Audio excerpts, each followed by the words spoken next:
So, yesterday was the last day of the Agathon, and I did fulfill my goal. I read all 6 books that I put on my TBR, but I was too lazy to put on proper clothes and film yesterday. I spent the day in bed reading. I actually read 3.5 of the books yesterday. Lots of tea, lots of cupcakes, some Chinese takeout.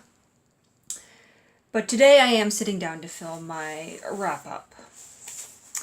So I'll let you know what I thought of the books and which one was my favorite. And I'm actually going to start with my favorite here. So my favorite was the first one I read, and then there were none. It's also been published under the title 10 Little Indians. And I think what I liked about this one so much was how fast-paced it was. And how many murders there were. Spoiler, there are at least 10 murders.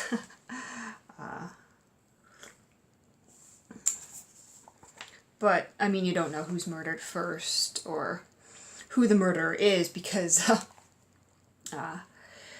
these 10 people who don't really know each other but are connected in some way, they're mysteriously invited to this island.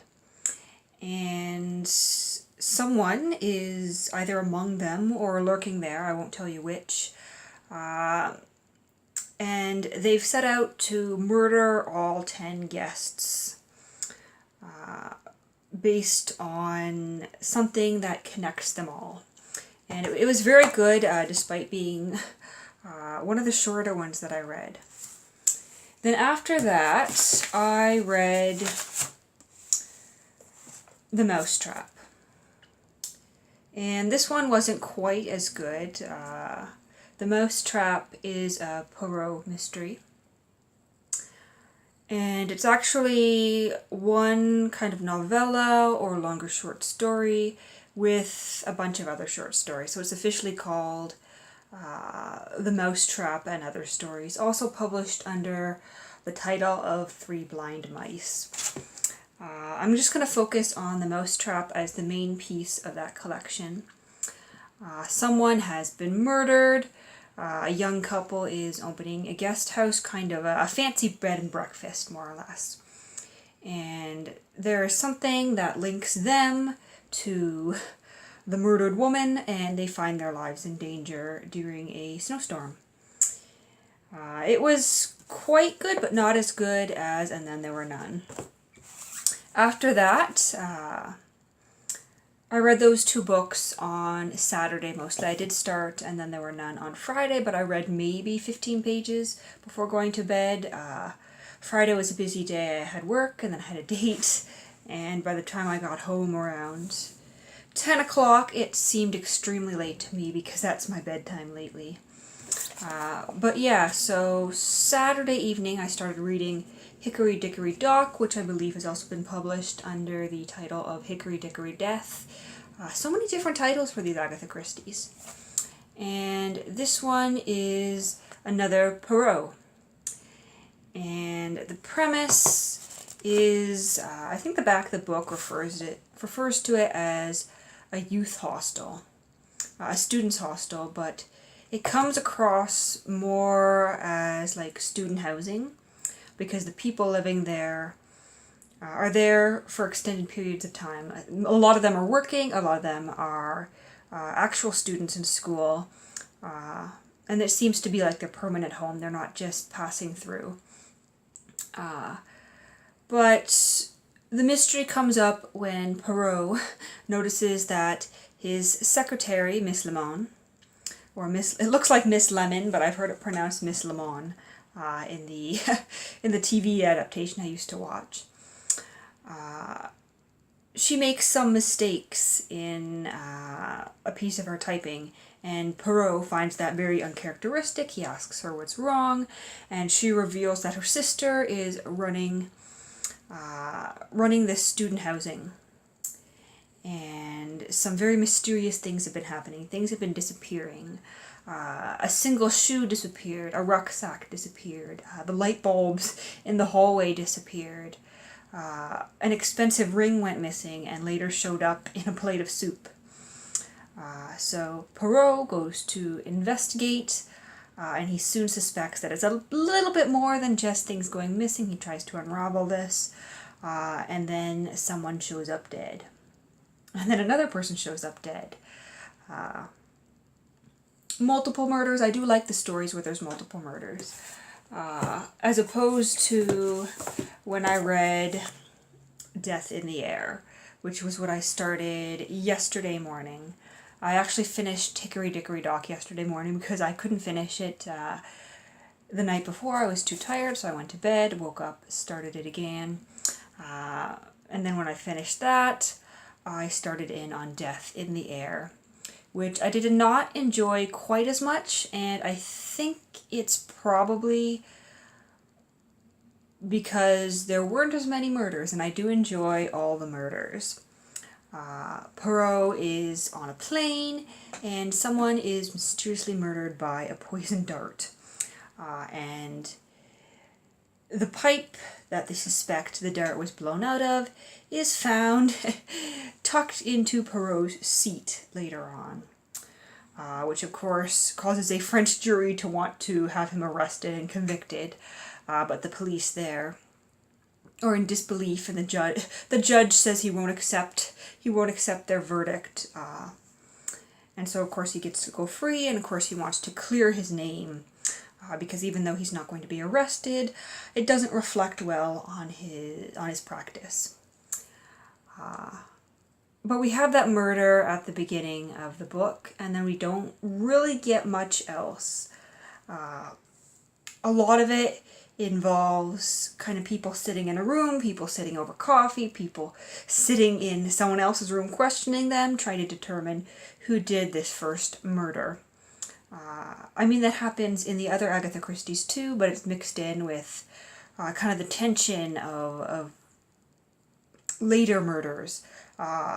Because once there's a second murder in an Agatha Christie, you can pretty much bet that there's a good chance there's going to be a third and maybe even a fourth. Yeah, so I didn't like that one quite as much, but then after that I picked up 450 from Paddington. And this is the first Miss Marple that I came across during the Agathon.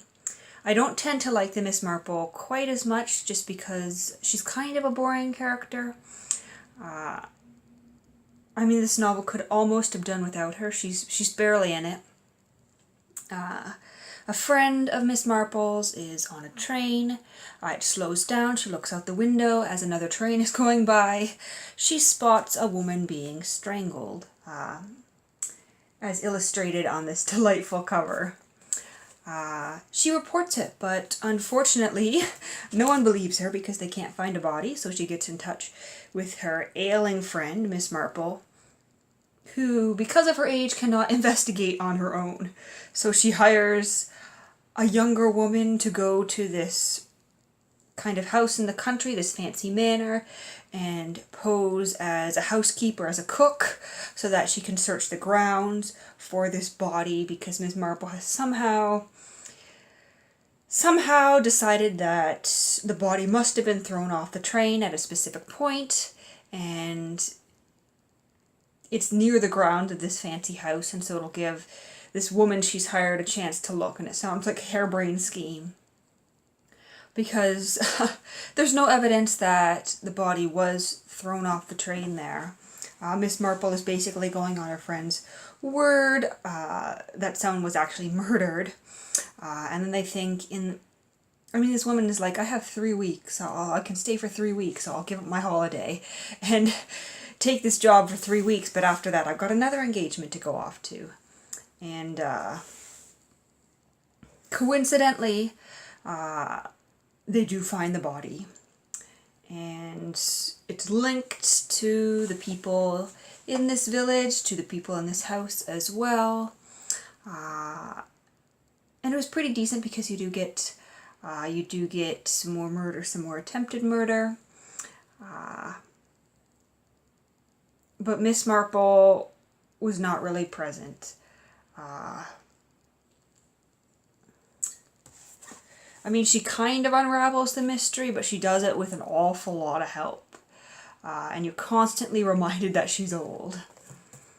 Then after that, I picked up Partners in Crime, which was actually about a couple I am not familiar with.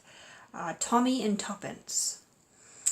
A married couple who decide they need a little bit more excitement, so they start running this detective firm that somehow is kind of embroiled in this spy plot, and every chapter or two is a new case that they take on. And they're very kind of conniving and dishonest in the way that they've chosen to get business flowing in. The wife actually hires a woman to meet a man and make him infatuated with her, and then disappear. After briefly mentioning while reading the newspaper that she loved this detective agency and she had heard they did great work. And so instead of going to the police, he comes out to the detective agency and they promise, for a higher price, a 24-hour turnaround. And of course they're able to find her because she is hiding out where the woman told her to hide out.